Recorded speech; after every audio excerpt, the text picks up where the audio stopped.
Selamat petang dan selamat sejahtera semua yang dapat bersama untuk sesi CDL Snippets pada petang ini. Saya ucapkan terima kasih kepada pihak moderator dan untuk hari ini kita akan mula dengan tajuk What is a listening mindset?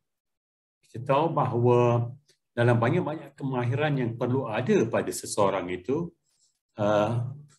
kemahiran mendengar itu merupakan satu kemahiran yang amat perlu dipentingkan. Bukan saja kerana kita mendengar, tetapi kita juga memproses dan kita mempunyai bagaimana kita nak olah supaya kita jadi pendengar dan mempunyai mindset, tata cara pemikiran yang membina. So ada banyak penulisan juga tentang listening mindset dan yang paling penting, listening mindset ini merupakan satu daripada keterampilan yang sepatutnya ada pada kita semua. Bukan saja hanya untuk pemimpin. Sememangnya ada juga banyak penulisan tentang listening leaders. Listening leaders ni dia banyak mendengar apa yang dibawa oleh mereka yang bekerja atau bertugas bersama pemimpin. Untuk mendengar suara dari bawah, kalau di sekolah, pengetua, PK dan sebagainya mendengar pandangan, dapat maklum balas, dapat cadangan dan juga tentang kejayaan suatu program dan sebagainya, intervensi yang diadakan, banyak jenis maklumat yang diperolehi bila kita mempunyai listening mindset ini. Next slide please. Tapi sebelum saya menyatakan bahawa listening mindset ini, saya nak nyatakan bahawa di sekolah ni kadang-kadang kita masih terpegang kepada kepercayaan bahawa pemimpin, pengetua dan barisan pemimpin sekolah adalah pemimpin. Tapi tidak semestinya. Setiap cikgu atau guru dan yang pihak lain yang ada boleh memainkan peranan sebagai pemimpin. Pemimpin adalah siapa yang boleh mengambil tanggungjawab, take responsibility, apa yang sangat penting dalam menjalankan tugas beliau. Dengan hasrat untuk membawa peningkatan dalam sekolah, peningkatan school improvement. Dan juga membawa perubahan. Perubahan kecil pun merupakan satu perubahan. So, kalau individu itu boleh menyahut cabaran ni, maka dia memainkan peranan sebagai seorang pemimpin. Kita nak leader full schools, not leader teen schools. Kalau tak silap saya, Michael Fullan dalam satu penulisan beliau, dia kata, why have one great leader in the school when you can have many? Lebih ramai yang boleh. Dan dalam dua penyampaian saya, pembentangan saya sebelum ni, saya kata, the worth of leadership is measured by the growth of the subordinates. Maksudnya, bila pihak pemimpin sekolah sentiasa memberi keutamaan untuk membina keterampilan dalam kalangan staf yang ada bersama beliau. So itu merupakan satu ukuran tentang kehebatan kepimpinan seseorang individu. Kerana pengetua dan penolong kanan dan sebagainya tidak boleh tersendiri memainkan peranan dalam memakinkan atau membawa perubahan atau kecemerlangan institusi. Mereka memerlukan teacher leaders yang boleh memainkan peranan untuk menyokong barisan kepimpinan sekolah. Dengan tidak ada agenda yang tersirat dan sebagainya, tetapi dengan ikhlas, dengan transparansi yang menyerlah untuk membina kecemerlangan sekolah. Dan banyak organisasi sekarang dah mempunyai satu hierarki atau turutan organisasi dia yang merupakan flat. Flat organisation ni ada seorang ketua dan ramai di peringkat yang sama. Walaupun dalam hierarki di sekolah kita tahu ada pengetua, penolong kanan, GKMP dan ketua panitia walaupun bukan jawatan hakiki.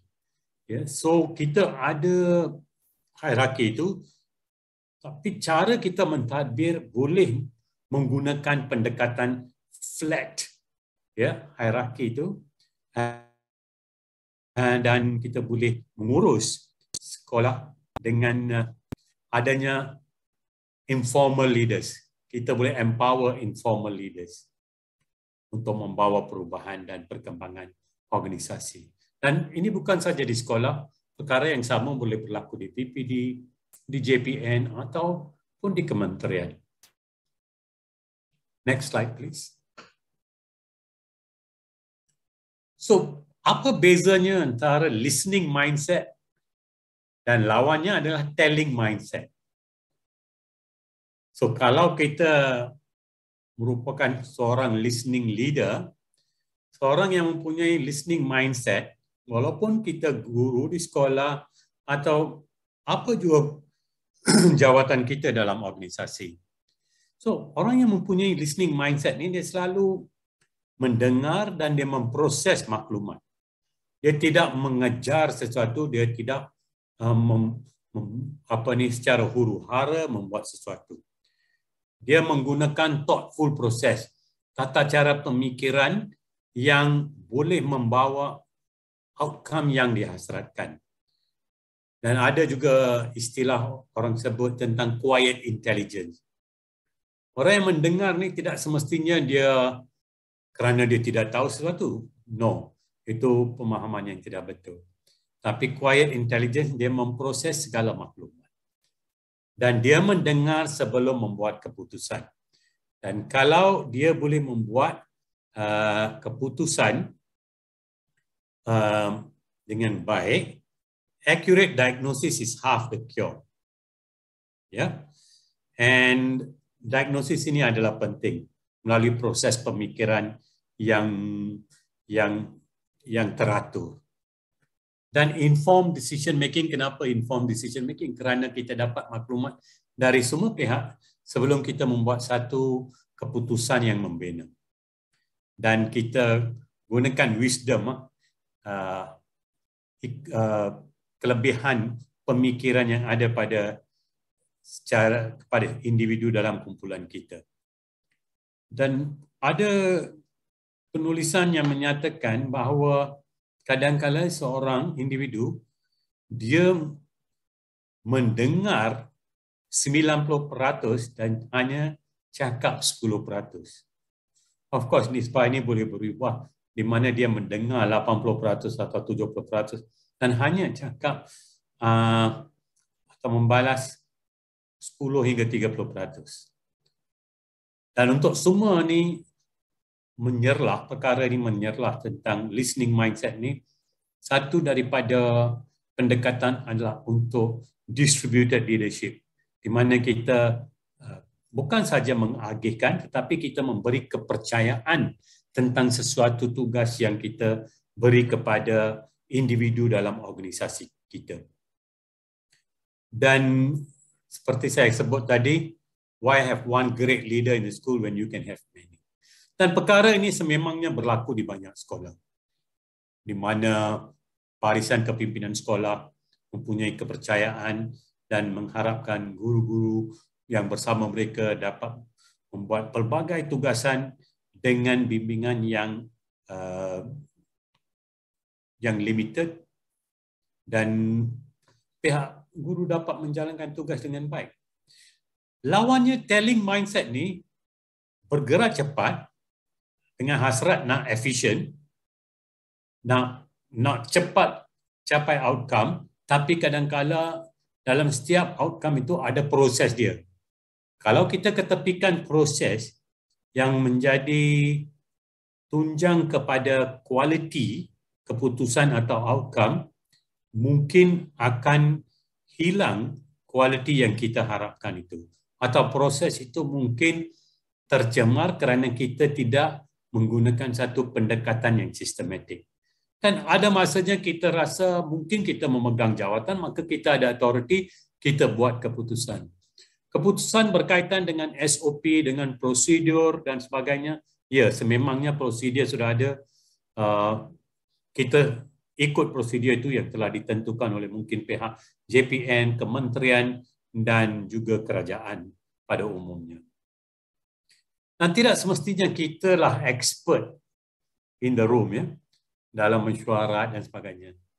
Kadang-kala ramai yang expert dan mereka hanya mengamalkan quiet intelligence. Kita berilah peluang, gunakanlah nisbah 10-90 atau 20-80, 30-70 terpulang kepada kepimpinan organisasi supaya kita dengar daripada bawah, daripada staf-staf kita. Jangan kita pegang kepada authority dan kuasa yang ada kepada jawatan kita sahaja, kerana pada masa ini ia bukan lagi pendekatan yang autokratik, ia merupakan pendekatan yang pelbagai dari segi kepimpinan yang diamalkan. Tapi dengan proses yang memang sewajarnya mempunyai kualiti dan memastikan bahawa keputusan yang kita buat atau apa juga inisiatif yang kita nak ambil itu menggunakan pendekatan yang membina. Last slide please. So tuan-tuan dan puan-puan, seperti saya sebut tadi ada banyak penulisan tentang listening skills ini. 2 sesi sebelum ni saya sebut tentang respectful listening. Tapi sekarang ini, listening ini dikaitkan dengan listening mindset, iaitu pemikiran, ya, tentang bagaimana nak mendengar secara membina supaya kita boleh buat keputusan yang boleh membawa perubahan yang membina kepada organisasi. So tuan-tuan dan puan-puan, saya akhir dengan ungkapan yang saya selalu bacakan, iaitu buku adalah beban latihan untuk minda. Books are the training wheels of the mind. Tidak semestinya kita hanya dapat ilmu daripada buku, tapi kita boleh dapat ilmu daripada pelbagai sumber, termasuk internet, termasuk secara lisan pun daripada rakan-rakan dan sebagainya, daripada majalah, makalah dan apa jua bacaan kita. So itu saja daripada saya untuk hari Jumaat ini. Sekian, terima kasih.